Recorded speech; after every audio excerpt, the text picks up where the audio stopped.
what VBSs I had available. I'd done Daniel with other VBSs in the past, and I mentioned to him I thought this might be a good fit for this particular congregation. In light of the fact that your 2-week meeting coming up, Rick Sparks is going to take you through the book of Revelation. And the book of Daniel and the book of Revelation really are peas in a pod, if you will. Revelation is just an extension of the book of Daniel, and no more so than the 7th chapter of Daniel. So as we get into the 7th chapter of Daniel, we're really laying a foundation for some of the things that take place, particularly in Revelation 13 and following. So if you plan to participate in Rick's class this summer, this might be a good warm-up for you so you get familiar with what he's going to be talking about, probably, I would guess, in the second week or so, depending on how quickly he moves through the book. You notice in verse number 1 of chapter 7 that this vision took place in the first year of Belshazzar, king of Babylon. Belshazzar is the final ruler of Babylon prior to the fall of the city to the Medes and the Persians. We read about that in chapter 5. Chapter 5 is kind of an interesting chapter because you've got Belshazzar throwing this great feast and this great party. What the Bible doesn't tell us is that outside the city walls that night was the Babylonian army. They had stopped the river Euphrates. There was no water flowing into the city.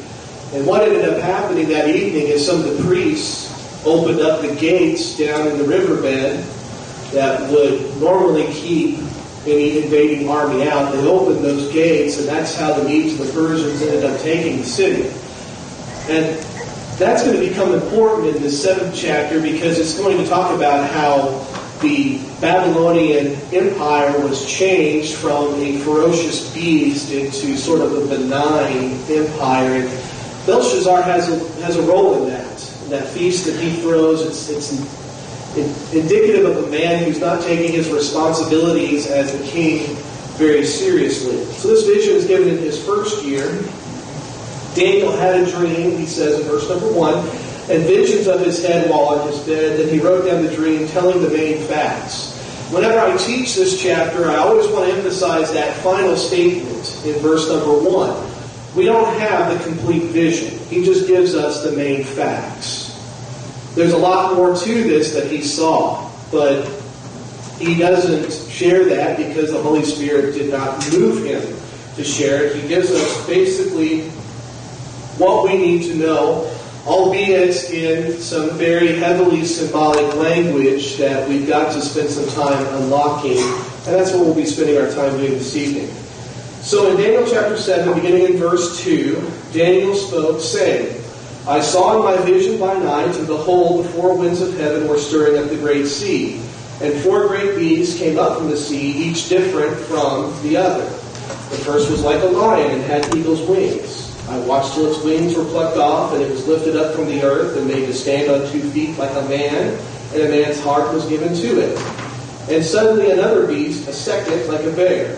It was raised up on one side, and had 3 ribs in its mouth between its teeth. And they said thus to it, Arise, devour much flesh. After this I looked, and there was another, like a leopard, which had on its back 4 wings of a bird. The beast also had 4 heads, and dominion was given to it.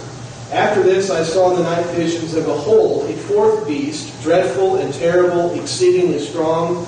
It had huge iron teeth. It was devouring, breaking in pieces, and trampling the residue with its feet. It was different from all the beasts that were before it, and it had 10 horns. I was considering the horns, and there was another horn, a little one, coming up among them, before whom the 3 of the first horns were plucked out by the roots. And there in this horn were eyes like the eyes of a man, and a mouth speaking pompous words. I watched till thrones were put in place, and the Ancient of Days was seated. His garment was white as snow, and the hair of his head was like pure wool.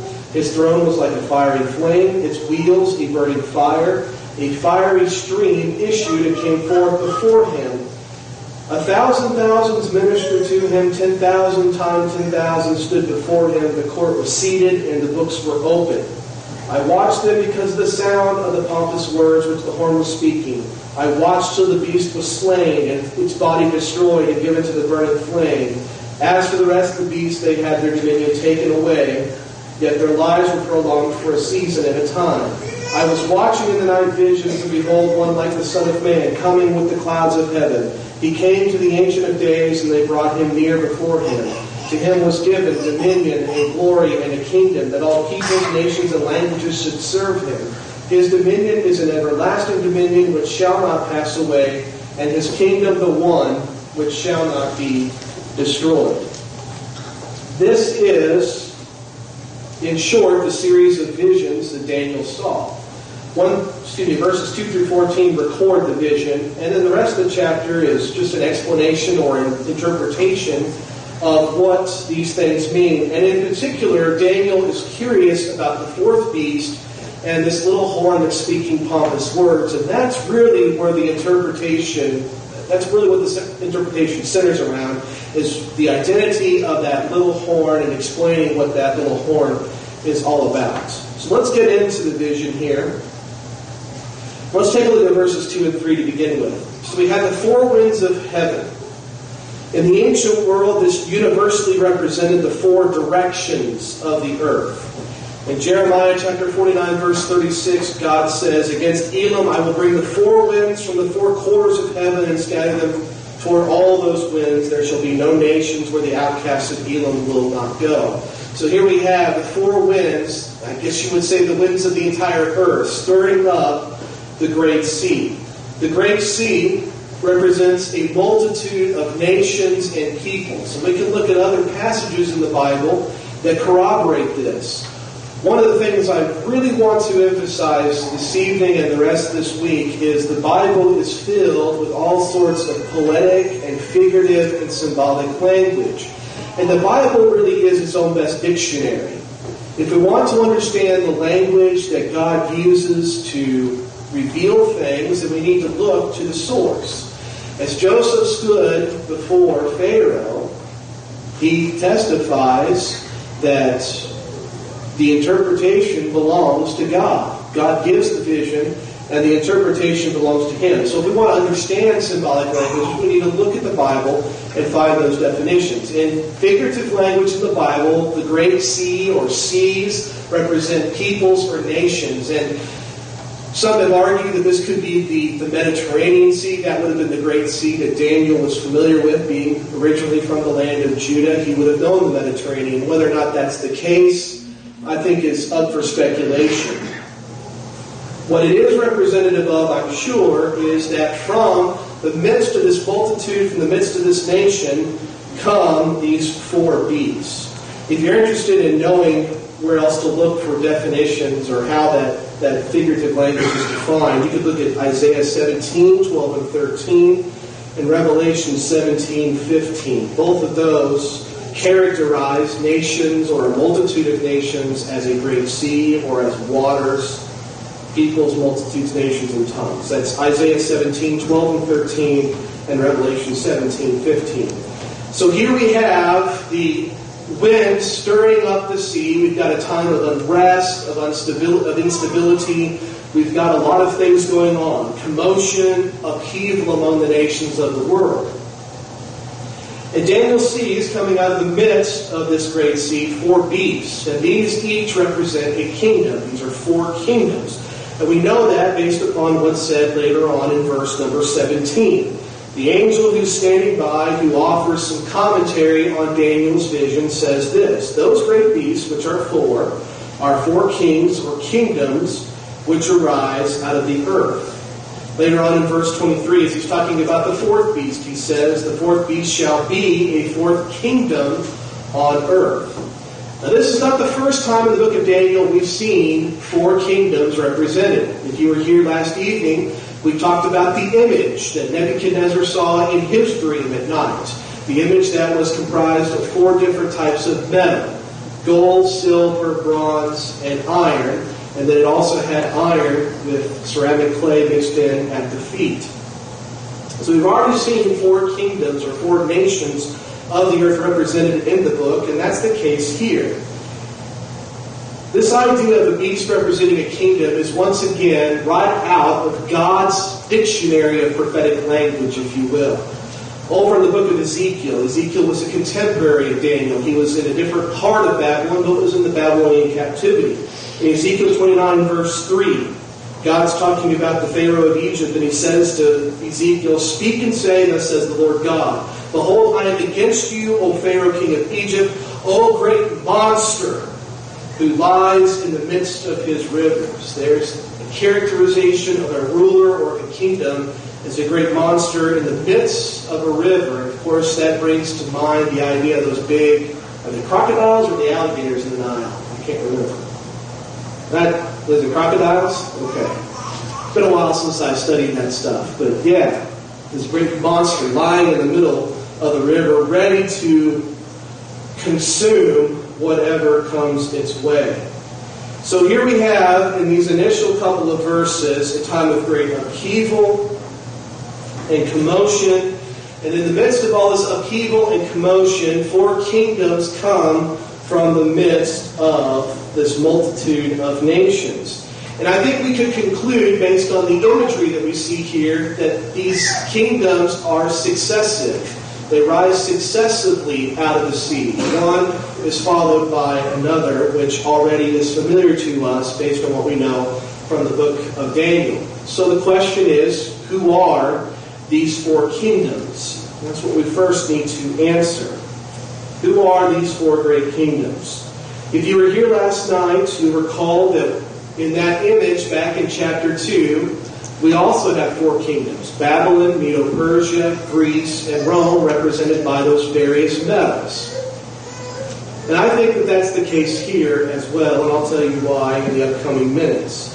The conclusion in chapter 2, and the point that I emphasized toward the end of my lesson last night, was that in this succession of kingdoms, the ultimate message is that God triumphs over the kingdoms of this world. You have the stone that's cut out of the mountain without hands that strikes the image on its feet. It grinds the image into dust. And of course, that stone is representative of Jesus. That stone grows into a great mountain, which is representative of the people of God. And that great mountain fills the whole earth. The kingdom of God is everywhere on the earth. That's the main message of chapter 2. And we're going to see a similar message here. As we read down through verses 11 through 14, you notice that ultimately this ends with the day of judgment. And when we get down to that section a little later, I'll tell you why I believe what we have in verses 11 through 14 represent the day of judgment. I think that there are some key phrases that we see in other parts of the Bible that would lead us to believe that this is the final judgment, the final outpouring of God's wrath upon the nations of this world, His vengeance upon those who have oppressed and persecuted His people, handing them what is their just due. So the message in chapter 2 is God triumphs. The message in chapter 7 is God triumphs. And the message in Revelation is Jesus wins. That's really the message of both books. In the midst of turmoil and persecution and great tribulation, the people of God can take consolation that God is concerned about their circumstances, that He will avenge what has been done against them, and that their prayers do not fall upon deaf ears. Here we have, in this particular chapter, though, 4 successive kingdoms, and I believe these are the 4 same empires that we see in chapter 2. Now, some might wonder, well, why give 2 separate visions about the same subject? Well, I think what we see in chapter 7 is a little bit different of an angle than what we get in chapter 2. And God often operates in this way. He often gives us a little bit of information here and a little bit of information there and expects us to sort of put things together in order to figure it out. And this is a biblical principle. In the book of Isaiah, chapter 28, verse number 10, God's talking about how He communicates to His people. And He says, for precept must be upon precept, precept upon precept, line upon line, here a little, there a little. He's talking about building His message, if you will. He puts a little bit here and a little bit there. Places a precept here, places one there, and by that he's building an overall piece of communication, and I think that's true in the book of Daniel. Chapter 2 sets the stage. Chapter 7 gives us a different angle, helps us to see some other things that are going on that aren't obvious in chapter 2. So we have a single coin, if you will, with two different sides. We're getting two different views. All right, let's push on to verse number 4. I will pause and ask for questions here in about 5 or 10 minutes. So if you've got them, hold them. We'll get to it in just a moment. If you'd like to think of one, please do that as well. All right, let's get into verse number 4. Just to review, let's read it. So the first beast is like a lion. It had eagle's wings. I watched till its wings were plucked off, and it was lifted up from the earth and made to stand on 2 feet like a man, and a man's heart was given to it. All right. With each of these, I want to take just a little bit of time to talk about the symbolic language. I want it to be clear that I'm not just pulling these things out of the air. I want to develop some sort of connection between the language that God uses and the actual fulfillment of the prophecy. So let's talk just for a moment about the symbolism here. We've got a beast that's like a lion, and it has eagle's wings. Lions are the kings of the animal kingdom. Eagles are the kings of the birds. A lion with eagle's wings is exceedingly swift and strong. And to me, this insinuates a military might that projects power and conquers rapidly. Over in the book of 2 Samuel, chapter 1, verse 23, David is lamenting the death of his close friend Jonathan and Jonathan's father Saul, who had persecuted David a great deal.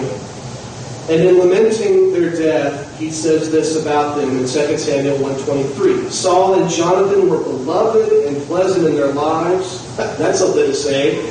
Saul was pleasant in his life. Boy, wasn't David gracious towards Saul? I'm getting a little off track, I realize, but isn't that a gracious statement? Continuing on. They were swifter than eagles. They were stronger than lions. Notice we've got that pairing. Eagles and lions. Swifter than eagles, stronger than lions. So if we've got a lion with eagle's wings, we've got a beast that is both strong and quick, swift. And I think of military power that can move quite quickly. But notice that in the course of time, its wings were plucked off, which means that that swiftness is taken away. It's unable to project that power, if you will. It's made to stand upon 2 feet like a man, and a man's heart was given to it.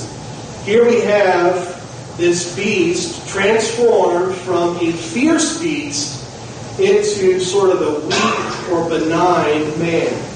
If I were to think of something fierce, I would think of a lion first and foremost, and not a man. Although I think we can make arguments that they're fierce men too, but I hope you get what I mean by that. All right. When we look at the symbolic language of the Bible, this seems pretty consistent with what we know about Babylon. Now I'm going to give you a whole lot of information on this particular part of the prophecy because I think it's essential that we establish who this kingdom really is. And we understand why it's represented as a lion with eagle's wings. In Jeremiah, who was the last prophet of the nation of Judah before captivity, he would have been long dead by this point. He would have been alive as Daniel and his 3 friends were taken to Babylon, still staying back there in Jerusalem, prophesying about what was coming. In Jeremiah chapter 4, verses 5 through 13, chapter 49, verse 19 and 22, and also chapter 50, verse 44. And in each of those passages, we have indication that Babylon was compared to both a lion and an eagle. It's compared to a lion in Jeremiah 49 and Jeremiah 50. And in Jeremiah 49:22, it's compared to an eagle. The passage, though, that I'd like to take just a moment to turn to is the book of Lamentations. Now, Lamentations is also written by Jeremiah, and it's written by Jeremiah after the fall of Jerusalem. I always imagine Jeremiah sort of walking around the ruins of the city of Jerusalem and just sort of mourning what's taken place. And in Lamentations chapter 4, verse 19, Jeremiah says, our pursuers, which would have been the Babylonians, our pursuers were swifter than the eagles of heaven. They pursued us on the mountains and lay in wait for us in the wilderness. They were swifter than the eagles of heaven. They waited for us. They waited to capture us. Waited for us in the wilderness. To me, this just gives further confirmation that the beast that we're talking about, this beast that has a body like a lion but had eagle's wings, is representative of the nation of Babylon. And if you want to read about the destruction of Jerusalem, you can do so in 2 Kings chapter 25, verses 1 through 21, and you'll get a sense of just how ferocious Babylon was. They were terrible to the nation of Jerusalem. Now, this beast is transformed into a man. Now, this is kind of what happens to Nebuchadnezzar, although it happens in reverse, doesn't it? Initially, he goes from a man to a beast, and then goes from a beast to a man, right? So there's a little bit of literalness about this. But we also have some indication that the Babylonian Empire sort of softened up after Nebuchadnezzar. You might remember last night we were talking about why Nebuchadnezzar was the head of gold. And I mentioned last night that Nebuchadnezzar was the greatest of the Babylonian emperors, and everybody after that was just pretty poor. And the nation crumbled, the empire crumbled pretty quickly after his death. We get indication of this in a couple of different places. In 2 Kings chapter 25, verses 27 through 30, Jehoiachin, who is one of the Jerusalem kings, was shown compassion by the successor of Nebuchadnezzar, Evil-Merodach. Evil-Merodach comes to him, he gives him some food and starts to speak really nice to him and makes his stay a little bit easier. And that does give some sort of indication that the Babylonians were softening up. But I think the real testimony that we can turn to is in that 5th chapter of Daniel, which I mentioned a few minutes ago. There's Belshazzar in the city of Babylon throwing a party while he's got an invading army laying siege to his city. I mean, it's bizarre. It's bizarre. He's totally given up. So here we've got this empire that just a few decades before was mowing down all of their neighbors and has been completely transformed into this paper tiger, this shadow of itself. And I think that really fits the imagery of what's being communicated here in Daniel chapter 7. All right. Oh, yeah, transformation from beast to man. Okay. I wanted to put this picture up here because I think this might give us a little bit of archaeological connection to the prophecy. The Babylonian Empire was associated with lions. Durant, in his book, Our Oriental Heritage, writes this: connecting the multitude of Babylonian temples ran a street called the Sacred Way. Its walls were lined with colored tiles, on which were 120 brightly enameled lions in low relief. These are the lions that Durant's talking about right here. They've excavated those, and I think this one sits in the Louvre in Paris. I can't remember off the top of my head. Either that or the British Museum, one of the two. I think the Ishtar Gate sits in the British Museum. I think this one sits in the Louvre in Paris. This is from the Sacred Way. This is exactly what Durant was talking about. You've got these lions lining the way along this street. The entrance to Nebuchadnezzar's palace was also guarded by gigantic basalt lions. And as I mentioned, we see this nation transformed from the fierce lion into the weak beast. Let me read to you just a couple of quotations here from outside sources, just to corroborate what I am suggesting to you this evening. One historian writes, under Nebuchadnezzar, the Babylonian Empire recorded military victory after military victory. When Egypt conspired with Assyria to reduce Babylon to vassalage again, Nebuchadnezzar met the Egyptian hordes at Carchemish on the upper reaches of the Euphrates and almost annihilated them. That's the fierceness, the ferociousness of the Babylonians. Later on, that same historian writes, the once great military might of Babylon fell with Nebuchadnezzar. After his death, the army fell into disorder. Businessmen forgot love of country and the sublime internationalism of finance. The people busy with trade and pleasure unlearned the art of war. So here we've got the beast transformed into a man, a weak man. Now I'll pause and ask you any questions or comments down through chapter 7, verse 4. And if you're thinking to yourself, how's he get through the book at this rate? You're thinking real well, because I don't know, quite frankly. 4 verses in 30 minutes. How about that? Any questions or comments? Yeah, Don, go ahead. What century of history do you think that Daniel was in captivity in Babylon beginning in 606 BC. And the latest parts of Daniel appear to be written around 536 BC, which was the 3rd year of Cyrus the Great, king of Persia. He was there for the full 70 years of captivity that Jeremiah had predicted. And it's really interesting. In Daniel chapter 9, which we'll get to perhaps in a couple of nights, in Daniel chapter 9, he's talking about reading Jeremiah, and he realizes that the 70 years is almost expired. That's when he begins praying to God and asking God for forgiveness on behalf of his nation. It's a really beautiful chapter. So yeah, 606 to 536 is when Daniel had these visions, and I believe recorded the visions for our benefit. Other questions or comments? Yeah, Marty, go right ahead. Just want to remind you to please repeat the question for the recording, please. Okay, yeah, thank you. Don asked when Daniel wrote these things. That was the question. All right. Any other questions or comments? Okay, let's get into verse number 5, which I believe represents Persia. We've already had this succession set up in chapter 2. Let's go ahead and reread verse 5. And suddenly another beast, a second like a bear, it was raised up on one side and had 3 ribs in its mouth between its teeth. And they said thus to it, arise, devour much flesh. All right, so let's take just a moment to talk about the symbolism. Daniel compares this beast to a bear.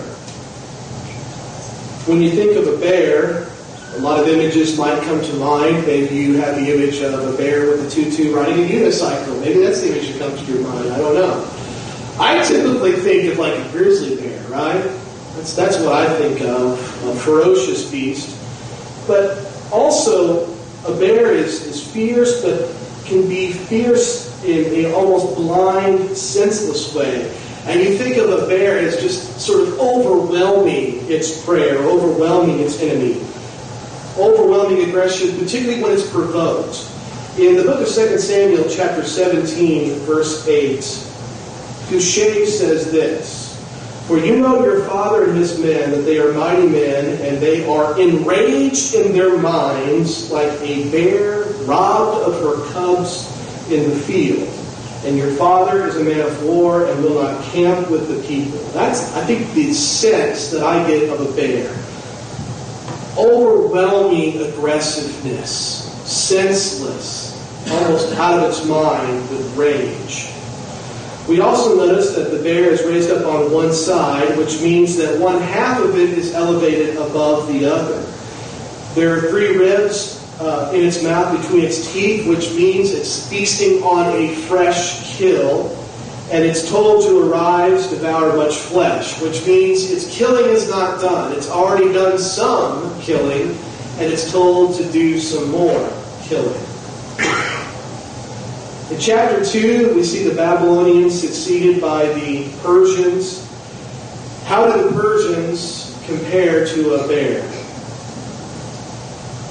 The Persians sought to win their battles not through brilliant military strategy, but through seeking to overwhelm their enemies with vast numbers. And some of the numbers I'm going to give to you are just going to seem just incredible, but this is what history has left us. The whole mass, this is a description of the Persian army, describing Xerxes and his invasion of Greece in 481 BC. The whole mass, though vast in number and amounting in the expedition of Xerxes to 1.8 million men, never achieved unity, and at the first sign of a reverse, it became a disorderly mob. It conquered by mere force of numbers, by an elastic capacity for absorbing casualties. And that's interesting. Xerxes had 1.8 million men. Durant says when they started to lose a battle, they became this disorderly mob as they were retreating. He says that they conquered by force of numbers, which is quite different than men like Alexander the Great, who used brilliant military strategy to defeat his enemies. The Persians were not like that at all. Let's talk just a little bit more about that invasion of Greece. So Xerxes entered Greece in 41 BC. He did so with nearly 2 million soldiers. Resistance on the part of the Greeks seemed insane. The loyal states of Greece could not muster 1/10 of Xerxes' force. For 300 days, and some of you are very familiar with the story, for 2 days, the 300 Spartans under King Leonidas held the narrow pass of Thermopylae against the Persian army. 2 Greeks survived, but they killed 20,000 Persians in the process. That's a 2 million man army going up against a 300-man force. Now, given they had that little choke period or choke place they were trying to get through, that little pass there, so the Greeks had the strategic advantage. But over the course of 2 days, the Greeks lost 298 men, and the Persians lost 20,000. Just gives you a sense. They're just trying to overwhelm people with numbers. There's not really any sort of strategy involved whatsoever. Following his victory over the Spartans, the Persian army poured into the Greek mainland. Meanwhile, a significant portion of its navy, some 200 to 600 ships, was destroyed by an inferior Greek navy in the Bay of Salamis. That's something. So you've got this navy, huge navy. You got to take a lot of ships to get 2 million men across that sea to invade Greece. And they lost 200 to 600 ships to a smaller, far inferior Greek navy in that particular battle. In humiliation over this, Xerxes retreated back to Sardis. He leaves behind 300,000 troops under the general Mardonius.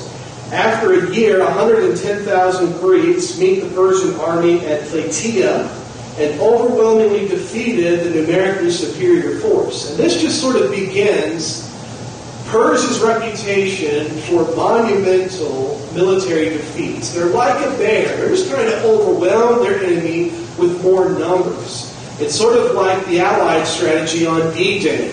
Let's throw so many men at that beach that the Germans are going to run out of bullets. That was the strategy, believe it or not. It's cruel, but that's what they were endeavoring to do. And that was sort of the philosophy of the Persian army. Let's just throw so many people at them that they can't beat us. Well, it did not work in their favor at all. They lost monumental battle after monumental battle. We also notice here that the bear is raised up on one side. And remember, we have 2 nations that make up this single empire. We talked last night about the arms flowing into the chest, one arm representative of the Medes, one arm representative of the Persians, flowing into a single chest, signifying their unity. Here, though, we see the bear raised up on one side, which means that one side is higher or superior or elevated above the other side. And I think this alludes to the Persian superiority over the Medes. But whenever I talk about this particular empire, I'm going to almost invariably refer to them as the Persians. The Medes were important early on, but they were only the primary nation for just a short period of time. They fell by the wayside rather quickly. So it's raised up on one side, which shows the Persian superiority. We also see that there are 3 ribs in its mouth between its teeth. Now, this is a little bit of conjecture here, but I'm going to suggest to you that perhaps each of those ribs represents a fresh kill. Each of those ribs represents a fresh nation being taken down. I'm going to suggest to you that the Persians overtaking the Medes, the Lydians, and the Babylonians cemented their position as the next great world empire. That's what history bears out, and I think that may be what is indicated by the 3 ribs in its mouth. And then the bear is told to arise, devour much flesh, which means that Persia would rule over a great many nations, and in fact, Persia would rule over the greatest expanse of territory, more so than any nation that had preceded it. Let me read to you a quotation here from a historian about this. Darius, who came a couple of emperors after Cyrus, Darius succeeded Cambyses, who was the son of Cyrus the Great, and expanded the borders of the Persian army to their greatest extent. Under Darius, the Persian Empire included 20 provinces, embracing Egypt, Palestine, Syria, Phoenicia, Lydia, Phrygia, Ionia, Cappadocia, Cilicia, Armenia, Assyria, the Caucasus, Babylonia, Media, Persia, the modern Afghanistan and Pakistan, India west of the Indus. Never before had history recorded so extensive an area brought under one government. That is basically a territory that roughly stretches from modern-day Turkey all the way over into India and down into Egypt. This is a vast territory, and also up north, up into Armenia and the Caucasus, which would be north of modern-day Syria and Iraq. In between, I think it's the Black Sea and the Caspian Sea, if memory serves me correct, that area up there. This is a vast territory. So when he is told to arise, devour much flesh, that's exactly what Persia did. They got rid of the Medes, they got rid of the Lydians, they got rid of the Babylonians. As soon as their empire was secure, they began expanding, and they expanded farther than any nation before them. As we talked about last night, Persia is followed by the Greeks, but I want to pause and ask any questions or comments down through verse number 5. I'll move a little quicker on that one. All right, let's get into verse number 6 then. Greece. Daniel says, after this I looked, and there was another, like a leopard, which had on its back 4 wings of a bird. The beast also had 4 heads, and dominion was given to it. All right, so here's our symbolism. This beast is like a leopard, which when you think of a leopard, what do you think of? Fast. Real fast, right? Real fast. And if you put 4 wings of a bird on a leopard, what's that going to do to the leopard's speed? Yeah, it's going to make it go real quick, isn't it? Right? We've increased the speed of one of the fastest animals on the face of the earth. This leopard has 4 heads. It's got 4 heads but 1 body. And what I think this represents, and history bears this out, is that we have a single kingdom that has been split between 4 different rulers. And what I mean by that, I'll talk about here in just a moment. So we've got this very fast animal, made faster by its wings. We have a kingdom that is split into 4 parts, 4 different heads, 4 different rulers. How does this fit the Greeks? Well, under Alexander the Great, the Greeks conquered with amazing speed. The ideal of a quick, decisive victory was bred into the Greeks was bred into the Greek armies from the earliest times. Keegan, in his History of Warfare, writes this: the lifeblood of the Greek city-states was agriculture. Consequently, at least 80% of those we call citizens of the city-states were countrymen and not town dwellers, which means the vast majority of Greek soldiers were farmers.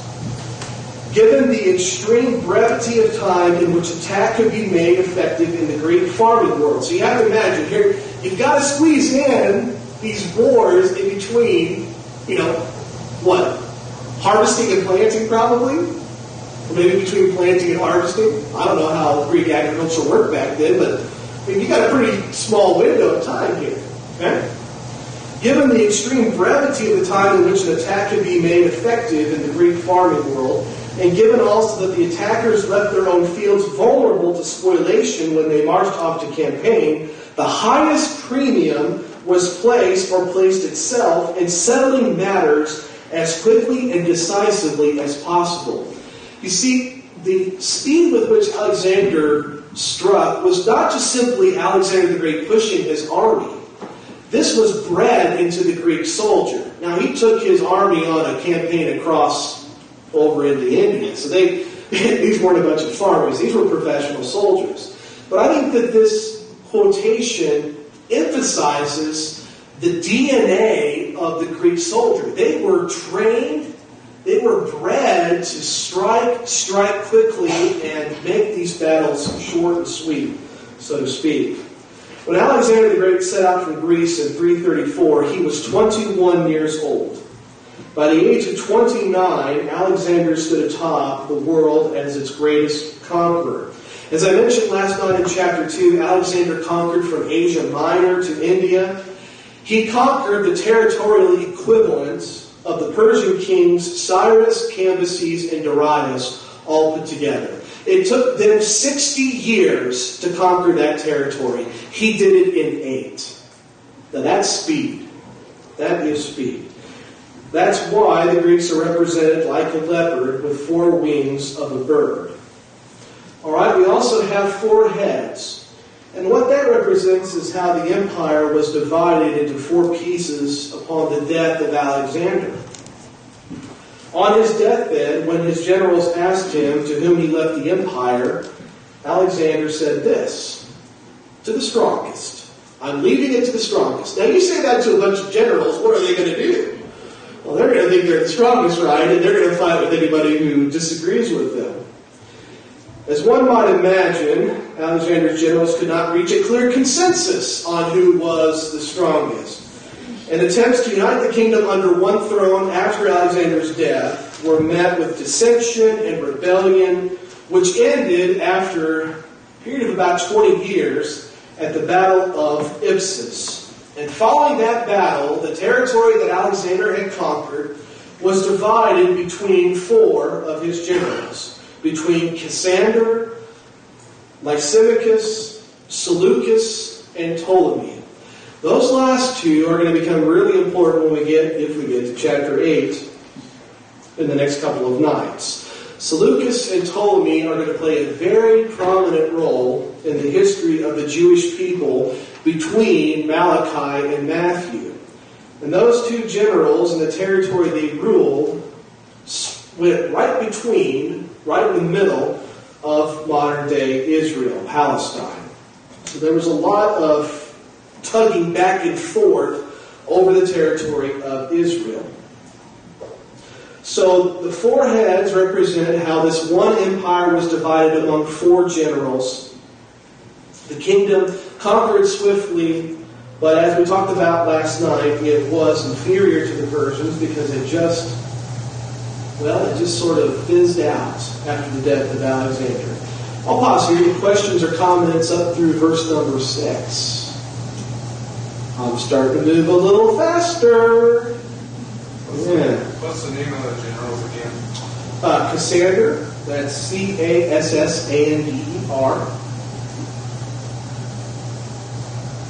Lysimachus, Lysimachus.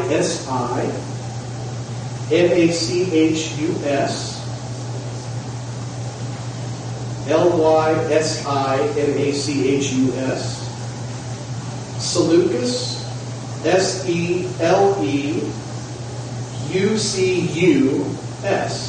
I'll say that one more time. Seleucus, Seleucus. And Ptolemy, Ptolemy. Ptolemy, Ptolemy.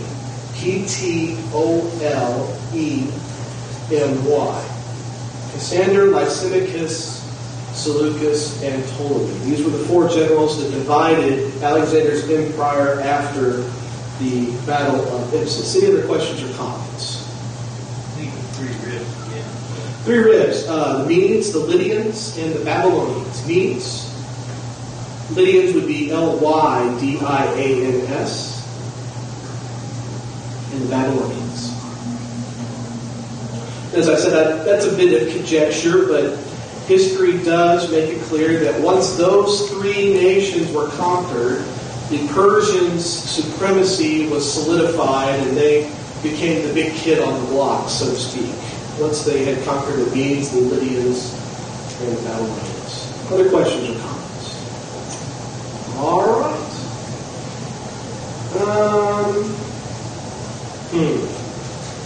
All right, let's get just a little bit into the symbolism here in verse number 7. I won't be able to talk about the fourth beast in detail this evening, but we'll at least get through some of the symbolism. Verse 7. After this I saw in the night visions, and behold, a fourth beast, dreadful and terrible, exceedingly strong, and had huge iron teeth. It was devouring, breaking in pieces, and trampling the residue with its feet. It was different from all the beasts that were before it, and it had 10 horns. So let's talk about this symbolic language. It's dreadful and terrible and exceedingly strong. Notice that Daniel does not give us a likeness with this beast. Babylon was like a lion. Persia was like a bear. Greece was like a leopard. There is no likeness. There is no comparison drawn between this beast and anything on earth. And I think that that's on purpose. I don't think that there is a comparison that Daniel could draw. All right? It's dreadful, it's terrible, it's exceedingly strong. It has teeth of iron, and when you see that metal iron, if you were here last night, what does that make you think of? Rome, right? Rome was represented by the legs of iron and the feet of iron mixed with clay. So it had teeth of iron. Its teeth, of course, represent a consuming, a viciousness. It has 10 horns, and we're told that those horns represent 10 kings. We're told that in verse number 24. That's one of those really helpful moments where God gives us the interpretation of what something means. It seems to me, based upon the succession of empires that we have established in chapter 2 and what we've seen thus far in chapter 7, that we can safely conclude that this beast represents Rome. And as we look at some of the descriptions of the Roman military might tomorrow night, I think we will all see that Rome was indeed dreadful and terrible. They were known for this. They were known for their cruelty and their avarice. And I think the beast that's described here is very fitting of that nation. Any questions or comments as we draw to a close for this evening? Well, God willing, then we'll pick up in verse number 7 tomorrow.